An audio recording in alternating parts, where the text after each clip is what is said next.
The Denver Nuggets lead the Miami Heat 3-1 in the NBA Finals. We'll see if the Miami Heat can crawl their way back into the series. And the Toronto Raptors have finally hired a new head coach right here on Hoop Talks.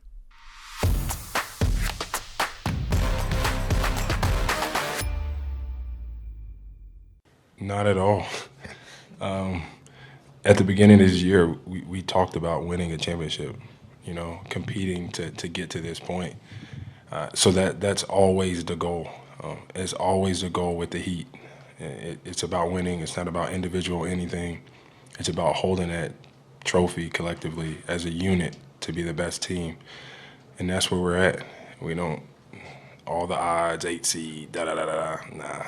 And none of that matters. It's just two really good basketball teams. One of them has to get one win, and the other has to get 3. So let's just hope the other that has to get 3, get 3. Well, you heard Jimmy Butler. One of them has to get 3. One of them has to get 1. I'm Crina Mustafa, joined by Justin Pooni on Hoop Talks today. Justin, the Miami Heat find themselves in a hole, 3-1. The Denver Nuggets are playing tonight at 8:30 p.m. Eastern. Do the Heat have a chance to crawl back into the series, do you think? No.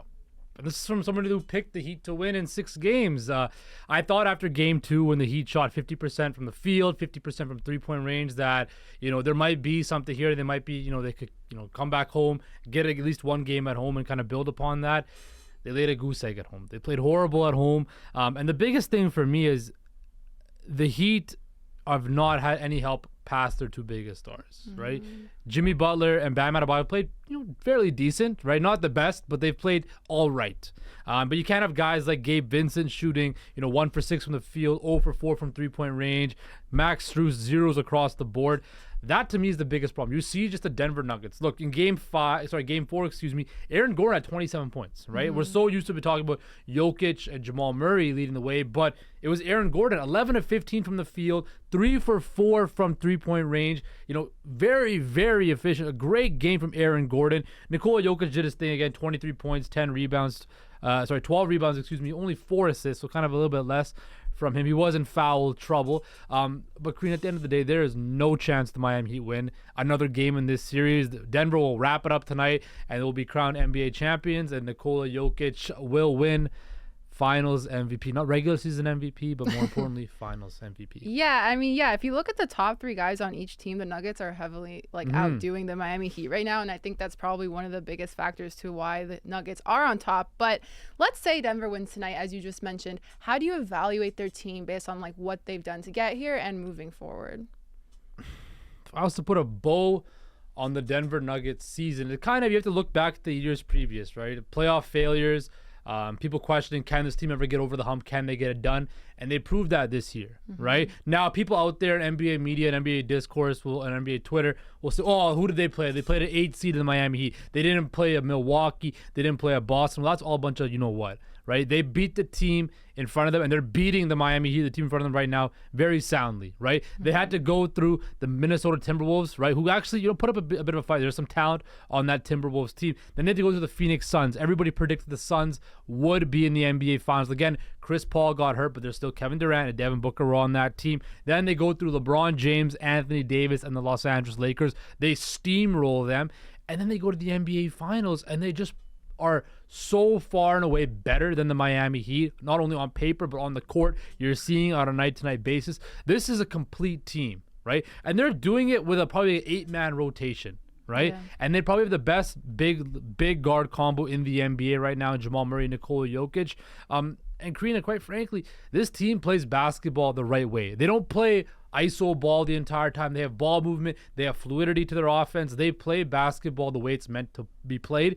And you're seeing that on full display. And that's what happens when you have a guy like Nikola Jokic, who's the key to your offense, who basically unlocks everything. And when you have a guy like Jamal Murray, who's a guard who can do kind of everything, right? That right there is they're a very modern team. They have a big that can, have spacing. They have a guard that can shoot, that can handle the ball, that can get to the hole, and they also have an athletic wing who can defend and be offensive. In Aaron Gordon and Michael Porter Jr. He hasn't done that this finals, but he's been a big part of this team's success this season. Absolutely. Even Jamal Murray specifically, like he's averaging 10.5 assists in this series, which is absolutely incredible because now you have a guy that can also get buckets, but is also creating a ton of plays for your team, which makes the Denver Nuggets a very, very hard team to defend. On the Miami side, though, I know there's going to be a lot of questions and like discourse around like what happens if they lose, but if they do lose, like how do you evaluate their team now? It's still a successful season if you think about it, right? This was an 8 seed. It's not a failure, right? It's not a failure. No. Yes, they were the number 1 seed last year, didn't make it to the finals, lost in Game 7 of the Eastern Conference Finals to the Boston Celtics, right? That's not a shameful thing to happen, right? This year they had to deal with a whole bunch of injuries. Tyler Hero has not played for pretty much the entire playoffs as well. This team got here through Jimmy Butler and the Heat culture and just their grit and their desire and their ability to play playoff basketball. They just ran into a way better team in the NBA Finals. The fact that this team got to the NBA Finals says something. But going forward, I think Miami needs another star, right? Could that be a Damian Lillard? It could be, right? Dame has said if, Miami would be the place he wants to go if he's ever to leave Portland, which did he say that? He did last week, yeah. So he said he would hypothetically would accept the trade to Miami. So I don't know if that's going to transpire. You could be getting Bradley Beal too. I think Miami needs one more bucket getter to pair with Jimmy Butler. And look, Bam's a good player. He's an all-star caliber player, but offensively, he's not that guy, right? And as great of stories as Gabe Vincent, Max Strus, Kyle Lowry has been in spurts this playoffs. Tyler Hero, we know, Highsmith, Duncan Robinson had Caleb Martin. A lot of it's been great stories, right? But other than Jimmy Butler, Bam, and probably Tyler Hero, you don't have guys that can, well, more specifically Jimmy and Tyler Hero, guys that can play at an elite level offensively at certain times. So they need one more guy who can create his own shot off the dribble and stuff like that. I think that would set the Miami Heat over the top because we know Heat culture, they're always going to be there. Every year, they're always going to be the mix of things, and I don't expect that to change. But I do think they need to make a move this offseason to get a player who can, share the offensive load, and especially when the games get tough in the playoffs, another guy they can rely on to make shots. Yeah, I mean, I agree with what you're saying. I think that if you look at this series, Bam has been the leading scorer for the Miami Heat. And in my opinion, you probably wanted that to have been Jimmy Butler. So I think he does need somebody there who can just kind of help him because he does get tired. Like, I know playoff Jimmy Butler is a different creature. He's also injured too, right? Yeah, that's right. And so you can only carry this team so much. And so, yeah, I totally agree with you on that. Let's move to the game itself tonight because we've been talking about this series kind of in general. What does Denver need to do to close it out? We saw Aaron Gordon have a massive game last game. What are you looking for tonight? Just do what they've been doing. That's simple as that. Like, do exactly what you've been doing. You'll be the NBA champions by midnight tonight Eastern time, right? Like, I think the Denver Nuggets right now are rolling. They've played amazing. I saw a stat actually that pretty much they've had more points per game than between Murray and Jokic have been averaging more points per game than Shaq and Kobe did in 2001, which is crazy because that team that beat that Shaq and Kobe 01 team, they went 16-1, and it's considered one of the greatest teams of all time. Right, Shaq was at the peak of his powers. Kobe was. The fact they're putting up that type of historic numbers says something about how well they're playing. And I think at home you might going to see role players like KCP shoot better. Hopefully Michael Porter Jr. shoots better. I think this has the chance to be a blowout. I think the spread was at like 8.5 earlier this morning. I definitely might have to take Denver on that because I just don't think Miami has what it takes or has the they don't have enough bullets in the chamber to shoot their way out of this. Right, they're done. Like, they're not. We've only seen one 3-1 comeback in NBA history, and that's because LeBron James and Kyrie Irving. And they still needed help to do that because Draymond got suspended, of course. But I think I give the Heat like a 10% chance to win, maybe. 10%. But wow. I think the Nuggets win this, and it's gonna be easy. So I guess on the Heat side, then, like, can they do something to force another? You're gonna game? have to hit shots, Crina. They're gonna have to hit their shots. Look, they shot 32% from three, 45% from the field. They went to the line 20 times. Again, if I'm the Miami Heat, I need to get to the free throw line. I need to be aggressive and try to get Jokic in foul trouble once again, and really try to hit my free throws. And I need something from Gabe Vincent. I need something from Max Strus. You just need them to hit some shots. Duncan Robinson, you need some shots. Like, the Miami Heat need a lot of things from people that are great stories, but you can't really rely on them. Like Caleb Martin, right? He was 5 for 12, 33 minutes. Like, that was considered an improvement on his. Right? He still didn't shoot near 50%. Right? The Miami Heat need their role players to show up, and I don't know if they're going to show up. They haven't shown up really this series, so I think that's a lot tall order to ask for them. So I think this is curtains. Okay, well, we'll see what they do. But last question for you about the NBA Finals, kind of a more general theme. In terms of excitement, how would you rate this year's NBA Finals? Because I know there's been a lot of discourse around that, because like the Nuggets and the Heat are not like the main teams that people wanted to be I think. Well, okay. Let me ask you. What do you think? I think it's been great. I've loved following the Miami Heat along this playoffs. Like, I never would have thought that I would be somebody to cheer for the Miami Heat just based on like being a Raptors fan my whole life. But they've done something that like I really want them to succeed. Yeah. And then you have the other side where Nikola Jokic, Jamal Murray, like finally being able to push through and get to the stage and maybe potentially win their first championship together. I think that's been really special. Yeah, I think, look, the NBA is a league where it's superstar driven. Right? It's superstar and narrative driven. There's a small pocket of people that actually do care about basketball and the game itself, but there's a large mass populace of people that just care about storylines and, the superstar players, right? That's why last year everybody loved watching the finals, because Steph Curry finally got his finals MVP. They beat the Celtics, all of that stuff. That's why everybody wanted Celtics versus Lakers, because of the storylines, the historic brands, LeBron, AD, superstars, right? This series has been a basketball purist dream, because it's basketball played the right way, especially with the Denver Nuggets, like I mentioned. You have Jimmy Butler, who's a pretty well-known, I don't say he's a superstar, right? But people know him. He's a star, right? Nikola Jokic is a superstar player, but not a superstar personality, right? He's not going to be a guy who's going to be very talkative. He's never really out there on social media and stuff like that. And when he does talk, right, he's not saying a whole lot. Right?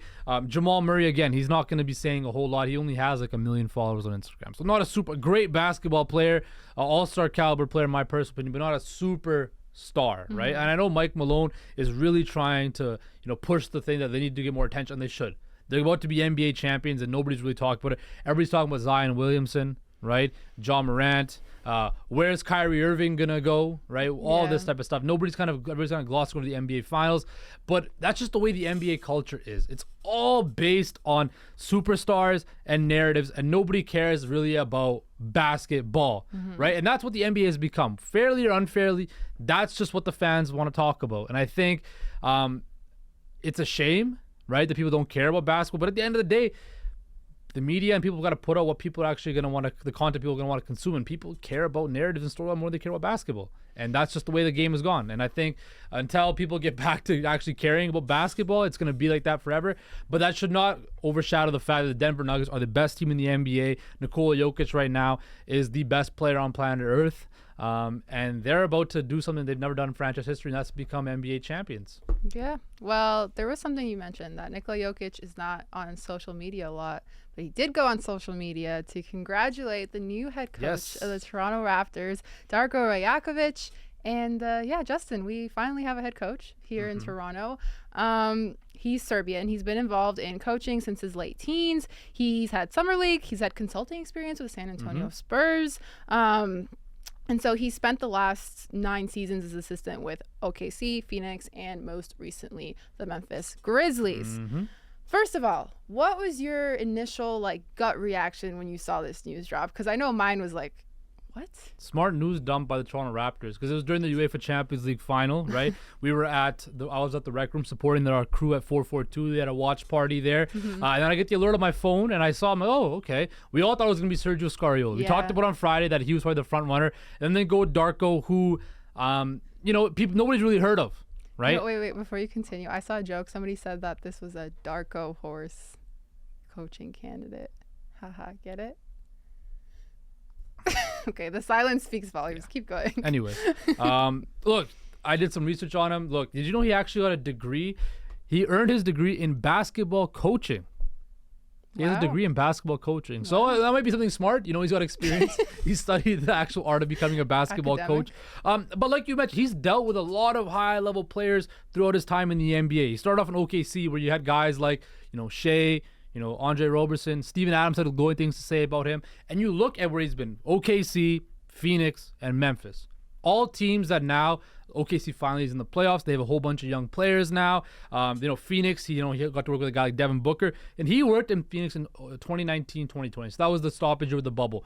That was the year, remember, where Phoenix kind of took that step in the bubble where they kind of arrived with Monty Williams. They won a bunch of games in the bubble in a row, just missed out on the playoffs. But that's kind of when Phoenix was like, okay, maybe Phoenix has now arrived as a legit team, and we see what's happened with them. Right? Then he goes to Memphis, and we know what the Memphis Grizzlies have become. Besides all the sideshows and all the drama, the Memphis Grizzlies the last couple of years have been one of the best teams in the regular season in the NBA. He's had a great relationship with a guy like Desmond Bane. And it's clear to me that the Toronto Raptors now, he has experience in player development. That's the route the Raptors are going to go in. Player development. They want to develop their players. And it kind of makes sense because that's something that Masai was really upset about from the Nick Nurse time was they never developed players the right way. And I think that's what they want to get back to. You have a guy like Scotty Barnes who, again, he's worked with guys, like I said, Shai Gilgeous-Alexander. He's worked with guys like, Victor Oladipo, Dennis Schroeder. Then he's, John Morant, Desmond Bane, Jaren Jackson Jr. Do I think Scotty Barnes is on the level of some of those upper level guys? No. But do I think he's an elite talent? Yes. And I'm interested to see how that relationship grows because I'm sure that was a key deciding factor as to why the Toronto Raptors hired Darko. But now it's what does the roster look like? And that's the biggest question now. Yeah, absolutely. And it seems like he's going to be a very offensive-minded coach. I'm curious to see, like you mentioned with Scotty Barnes, what happens. I'm hoping for some like creativity with this roster. Like Scotty Barnes is going to be the focus of the offense, but it's going to be how is he going to be the focus of the offense? Because not necessarily, we don't necessarily want him creating plays, but he's got to be the focal point in terms of like how things move and how things go. Well, so I'm one of the firm believers that Scotty Barnes should not be a primary ball handler. I know a lot of people want to see him be a point guard. He has got some great passing skills and stuff like that. I really want to see Scotty Barnes play in the post. I really want to see him get bigger and stronger. I said this whole season. I want to see Scotty Barnes bulk up, be a dominant presence in the force, use his athleticism, right, on the fast break. He can still, be that point forward per se and still kind of run the offense or be that guy that can find open shooters out on the side. Kind of like, this is a crazy comparison, right? He's not like LeBron James in any sense of the imagination, but you know how they used to build teams around LeBron, or he would drive and kick it out to shooters. That's what I kind of see the Raptors need, right? Similar to what they did with the younger Giannis as well, where he can drive it and kick it out to shooters, right? He can attract double teams in the post and kick it out. That's what I kind of envision this Raptors team going as. Does that include Fred VanVleet? I don't know. Does that include Gary Trent Jr.? I don't know. But it's clear with this hire to me that Scotty Barnes is the focal point of the Toronto Raptors, as he should be. And for that reason, and that reason alone, I think, is the biggest victory for the Toronto Raptors in this hire. Yeah, and last thing on this, there was a quote that came from Mark Stein that said, the early signals from Toronto suggest that the Raptors are not interested in a total rebuild and view their offseason plans as a retool. It's a lot of words. It's a lot of like not really being sure what's going on. But like, what does that mean to you? Because I know you've been kind of adamant on them like trading Pascal, but that what I feel like would be like more of a rebuilding decision. Do they still keep him then? I don't know. I think, look, you're probably gonna keep OG Anunoby at this particular moment, unless you get an offer that you can't refuse. I would definitely be shopping Pascal Siakam to try to get a higher lottery pick, and we've heard a lot of rumors about that with Portland now shopping that pick. I think, right, we've seen what Pascal Siakam has done as your best player. It's not a whole lot, right? He's a very good player, all-star caliber player, although he wasn't really an all-star this year. He was selected as an injured reserve, just for everybody out there that doesn't remember. He wasn't an all-star. He was selected as an all-star injured reserve. Keyword is injured reserve because Kevin Durant got hurt. Just for all you people out there that don't understand that, just making sure you understand that, okay? Anyway, as Pascal Siakam as your best player, it doesn't get you anywhere, right? I think that they need to really take a look at player development, getting younger players with higher ceilings, right? You look at, again, back to all the Darko stops. What did OKC do? They traded away Paul George. They traded away Russell Westbrook. They brought in a whole bunch of young players, a whole bunch of draft picks.